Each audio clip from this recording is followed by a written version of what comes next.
Hello students, today we are continuing our fourth chapter which is related to industrial growth 1947-1990. Earlier I have told you the importance of industry, that how industries are important for the development of our country, how it is a source of employment, how it is helping in the farming growth process is also based on the industries. Okay, it also helps in growth of our civilization, how we can get civilized with the help of industrialization, you know. And industrialization is a symbol of economic development. Any economy which is based on the primary sector, maybe that will be underdeveloped economy, backward economy. But the economy which is purely based on the industrial sector, 101% surety is over there that the country will be properly well developed. And secondly, I have told you the IPR 1956. I told you that government has put the immense contribution for the industrial development. I told you earlier, I told you that in industrial development there is the uh, necessity of the direct intervention of the government, because private sector itself can't do so much big investments, because for the industrial development there is a need of huge investments, that is known as the big push. ठीक है, big push means से जब हम लोग इकट्ठा काफ़ी सारा पैसा इन्वेस्ट करते हैं किसी एक स्पेसिफिक काम के लिए, तो इतना बड़ा investments private sector can't do that. So for the inducement of investment to the private sector, government is putting so much efforts, and it is really हम लोग कह ही सकते हैं वाकई भी इससे इकोनॉमी में डेवलपमेंट भी आ रही है, प्राइवेट सेक्टर भी अपना काम कर रहा है प्रॉपर तरीके से, इकोनॉमिक फुल एम्प्लॉयमेंट भी हमारे कंट्री में साथ साथ में आ रही है.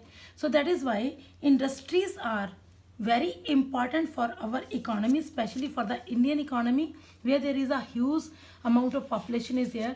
सेकंड नंबर पे है वर्ल्ड पॉपुलेशन में हम लोग वर्ल्ड में. तो इतनी सारी पॉपुलेशन के साथ डील करने के लिए सिर्फ प्राइवेट सेक्टर कुछ नहीं कर सकता, गवर्नमेंट को साथ में चलना ही पड़ेगा.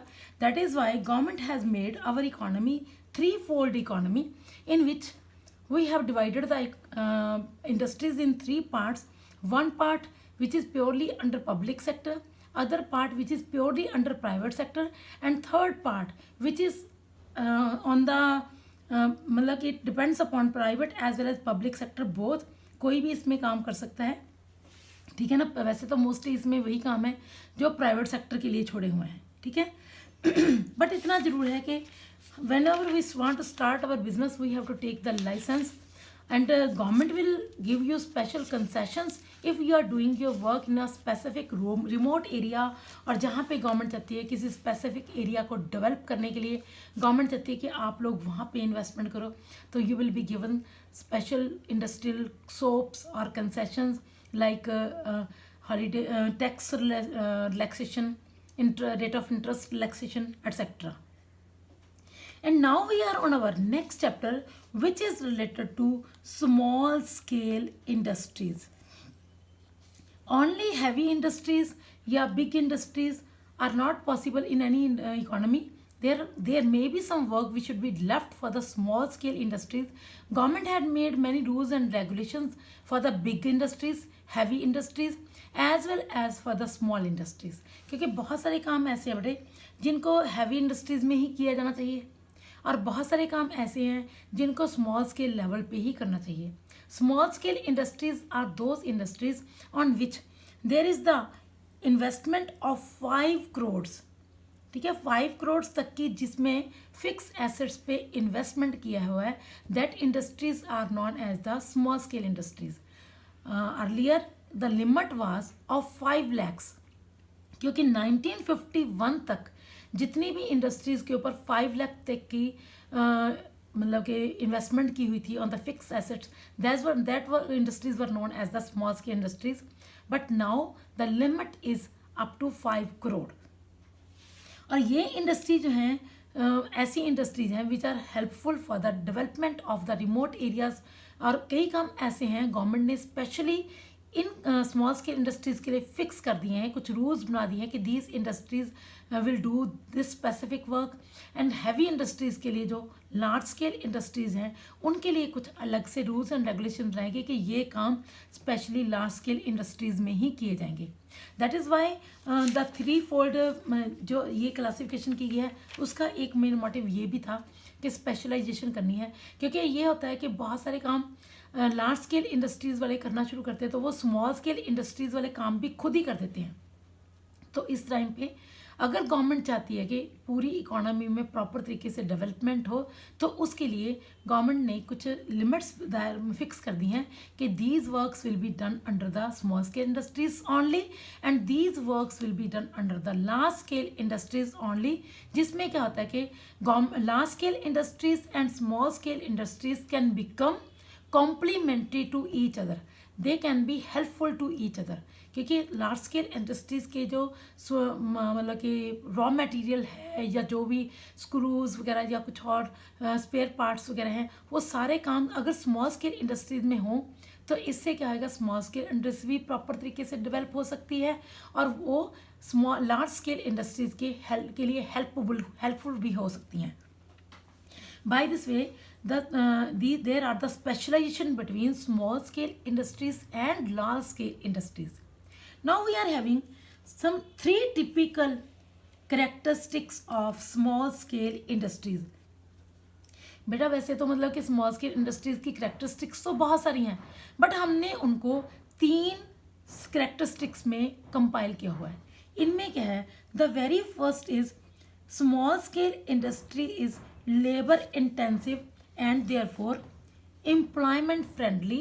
That means to say, we can say small scale industries are employment oriented industries which helps in creation of employment in the economy, because mostly small scale industries are based on the labor intensive technique, जिसमें हम लोग labour ज़्यादा use करते हैं, capital कम से कम use करते हैं और मोस्टली जितना भी काम होता है वो हाथों से होता है या बहुत ही स्मॉल सिंपल इक्विपमेंट्स के साथ होता है जिसमें भी ज़्यादा से ज़्यादा लेबर अंगेज होती है।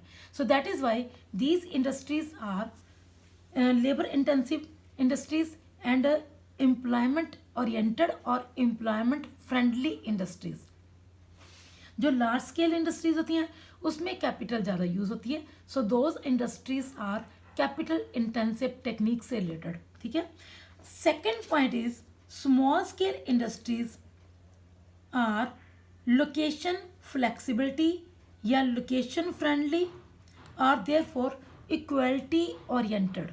जैसे ये एम्प्लॉयमेंट ओरिएंटेड, ये होगी इक्वलिटी ओरिएंटेड, क्योंकि these industries can be located anywhere. जैसे लार्ज स्केल इंडस्ट्रीज हैं उनको हम लोग अर्बन एरियाज जहाँ उसके नज़दीक इस्टेब्लिश करने की कोशिश करते हैं, बट स्मॉल स्केल इंडस्ट्रीज़ में ऐसी कोई लिमिटेशन नहीं है। स्मॉल स्केल इंडस्ट्रीज़ को कहीं भी लोकेट किया जा सकता है, कहीं पे भी इनको शुरू किया जा सकता है। और मोस्टली जितने भी बड़े इंडस्ट्रीज़ वाले हैं जैसे भिलाई स्टील इंडस्ट्रीज़ हैं या रुड़किला स्टील इंडस्ट्रीज़ हैं, इन लोगों ने अपनी इंडस्ट्रीज़ को वहाँ पे इस्टेब्लिश किया है जहाँ पे इनको रॉ मटेरियल ईजीली मिल जाए, मीन्स ऑफ ट्रांसपोर्टेशन जहाँ पे बड़े इजीली अवेलेबल हों, तो can be situated in the remote areas as well as where the resources are easily available. So these type of the industries are equality oriented. Why these are equality oriented? Because we can locate these industries where there is a more need of employment. ठीक है, जैसे जितने भी हमारे backward states हैं जहाँ पे मतलब कि काम प्रॉपर तरीके से यूपी बिहार वगैरह, तो अगर हम चाहें तो इन इंडस्ट्रीज़ को वहाँ पे लोकेट कर सकते हैं। ऐसे ही होगा कि वो एरियाज़ भी प्रॉपर तरीके से डेवलप हो जाएंगे। Next is small scale industries needs small investment, that means to say equity oriented industries. These industries helps in creation of equity among people, because this is the rich source for the employment. When this is the rich source for the employment, then each and everybody can get jobs, and every person when they get the job they will be have income, so that will create least difference between richer and poor section, जिससे क्या होता है income and wealth की equality economy में create होती है, rich and poor का gap खत्म होता है। और वैसे भी बेटे ये इंडस्ट्री जो है इसमें small amount of investment is required, so everybody can start this business, ठीक है, by investing a smaller portion of the income. और इनको शुरू करना भी ईजी है। बाय द वे, अगर किसी टाइम पे किसी इन्वेस्टर के पास जो उसने इंडस्ट्री शुरू की है प्रॉपर तरीके से नहीं चल पा रही, तो इसको बंद करने से भी ज़्यादा कोई नुकसान नहीं होता। जैसे कि अगर लार्ज स्केल इंडस्ट्रीज़ को किसी वजह से बंद करना पड़े तो huge amount of the loss will be there, ठीक है। So it means to say we are having 3 characteristics. One is employment oriented, second is equality oriented, it is location oriented भी बोल सकते हैं इसको हम, and third is equity oriented, means to say it helps in decreasing the gap between richer and poorer section. Our next portion is salient features of strategy of industrial growth. जो हमने industrial growth के लिए strategy बनाई है बेटे, उसके हमारे पास salient features क्या हैं। तो very simple way to learn these points, that is the very first, the public sector is given the primary role, ठीक है। जो मेन रोल था वो पब्लिक सेक्टर को दे दिया गया था। पब्लिक सेक्टर जो है ना वो plays a central role in the process of industrialization. Primary role is of government and secondary role is given to the private sector. Very easy, क्योंकि जितने भी मेन 17 बिगेस्ट इंडस्ट्रीज थी वो पब्लिक सेक्टर के अंडर चलेगी, और बाकी industry जो है वो कॉर्पोरेट सेक्टर में मतलब कॉर्पोरेशन में चलेगी, और बाकी जो थी वो प्राइवेट सेक्टर के लिए चलेगी। तो इसमें प्राइवेट सेक्टर के लिए गवर्नमेंट ने क्या किया जी, लाइसेंसिंग कर दी, परमिट्स रख दिए। By taking the licence and permit anybody can start their business with the rules and regulations which are made by public sector government. The third thing, that is process of industrialization, was merely focused on the import substitution, because our economy wants to be self-sufficient economy. So instead of importing the goods from abroad, we should make import substitute in our own economy, in our own country, so that we can be self dependent. क्योंकि self sufficiency का मतलब यही होता है कि हम लोग foreign countries के ऊपर अपनी डिपेंडेंसी को कम करें, और इम्पोर्ट सब्स्टिट्यूशन का मतलब ये होता है कि जो चीज़ हम फॉरेन कंट्रीज से इम्पोर्ट कर रहे हैं वो चीज़ वहाँ से इम्पोर्ट करने की जगह अगर हम उस चीज़ को अपने कंट्री में उसका कोई सब्स्टिट्यूट ढूंढ लें तो that will create better source of the self sufficiency of the economy, ठीक है। द थर्ड इज, जैसे बेटे हम लोग पहले रॉ आयरन बहुत ज़्यादा मंगवाते थे अब्रॉड से, अब हमने उसका सब्स्टिट्यूट हमारे कंट्री में प्लास्टिक ले लिया है। पहले जो बहुत सारी चीज़ें हमारे कंट्री में आयरन से बनती थी, जैसे चेयर्स टेबल भी पहले आयरन से ही बनते थे, इलेक्ट्रिसिटी की फिटिंग के लिए पाइप्स जो होती थी वो आयरन की होती थी। अब उसकी जगह इन सब चीज़ों के लिए हम लोग प्लास्टिक यूज़ करते हैं। फर्नीचर भी लगभग प्लास्टिक का, फैंस तक की भी प्लास्टिक के बनते हैं। This is the bigger source of import substitution, ठीक है। इससे हमारे पास बहुत फ़ायदा हो रहा है। रॉ आयरन हम कम इम्पोर्ट करते हैं, ठीक है। The next fourth point is protection from foreign competition. If we are making import substitutions in our own country, तो उसके लिए ज़रूरी है कि जो भी प्रोड्यूसर्स इम्पोर्ट सब्स्टिट्यूट्स हमारे कंट्री में प्रोड्यूस करते हैं उनको गवर्नमेंट प्रोटेक्ट करे। How we can protect, how government can protect, government can protect those producers by making the tariff policies. Tariff policies मतलब कि टैरिफ अगर इम्पोर्ट के ऊपर हैवी टैक्सेस लग जाएंगे, हैवी टैरिफ लग जाएगा, तो वो चीज़ हमारे कंट्री में आएगी तो सही, but due to those tariff that will become more costlier, तो नेचुरली लोग उसे नहीं परचेज करेंगे। तो at that time the people will be enforced to purchase domestic production. हम उनको एनफोर्स ऐसे नहीं करेंगे बेटे, वो जब चीज़ नेचुरली हर एक बंदा सिंपल एंड सस्ती चीज़ देखने की कोशिश करता है। जब imported goods will be costlier then people will purchase our domestic goods, ठीक है। और वैसे भी बेटे नॉन टैक्सेस भी है, नॉन टैरिफ भी है। इसमें क्या होता है, नॉन टैरिफ में इंपोर्ट कोटाज फिक्स हो जाएंगे, तो उसके लिए भी गवर्नमेंट फिक्स कर देगी कि इससे ज़्यादा हमने इंपोर्ट नहीं करना, ठीक है। So by this way we can protect our domestic producers, और डोमेस्टिक प्रोड्यूसर्स को भी श्योरिटी हो जाएगी कि उनकी जो वो चीज़ प्रोड्यूस कर रहे हैं, इंपोर्ट सब्सटीट्यूशन की प्रोडक्शन कर रहे हैं, तो डेफिनेटली वो हमारे अपने ही कंट्री में प्रॉपर तरीके से सेल हो जाएगा। Fifth point is large scale industries के लिए अलग से इंडस्ट्रीज फिक्स कर दी गई, और उनके लिए भी गवर्नमेंट ने स्पेशल रूल्स एंड रेगुलेशंस बना दिए, क्योंकि जो चीज़ लार्ज स्केल के लिए रखी है वो लार्ज स्केल इंडस्ट्री वाले ही प्रोड्यूस करेंगे, और जो चीज़ स्मॉल स्केल इंडस्ट्रीज के लिए रखी है वो चीज़ स्मॉल स्केल इंडस्ट्रीज में ही प्रोड्यूस होगी। यहाँ पे लिमिटाइज कर दिया गया which thing will be produced for in under the large scale industries, and 6 point which thing will be produced under the small scale industries only, ठीक है। These are the salient features of this industrial policy या strategy. The next is good effects. Naturally हमने जो भी strategy बनाई है उसके कुछ गुड पॉइंट्स और बैड पॉइंट्स दोनों, क्योंकि हर एक कॉइन के दो पासे होते हैं बेटे। तो नेचुरली अगर कुछ अच्छी बातें हैं तो उसमें कुछ बुरी बातें भी जरूर होंगी। तो गुड इफेक्ट्स क्या पड़े बेटे इससे क्या हो गया बेटे, इकोनॉमी में economic growth got big push, क्योंकि काफ़ी सारी इकट्ठी इन्वेस्टमेंट्स गवर्नमेंट ने भी की, प्राइवेट सेक्टर ने भी की।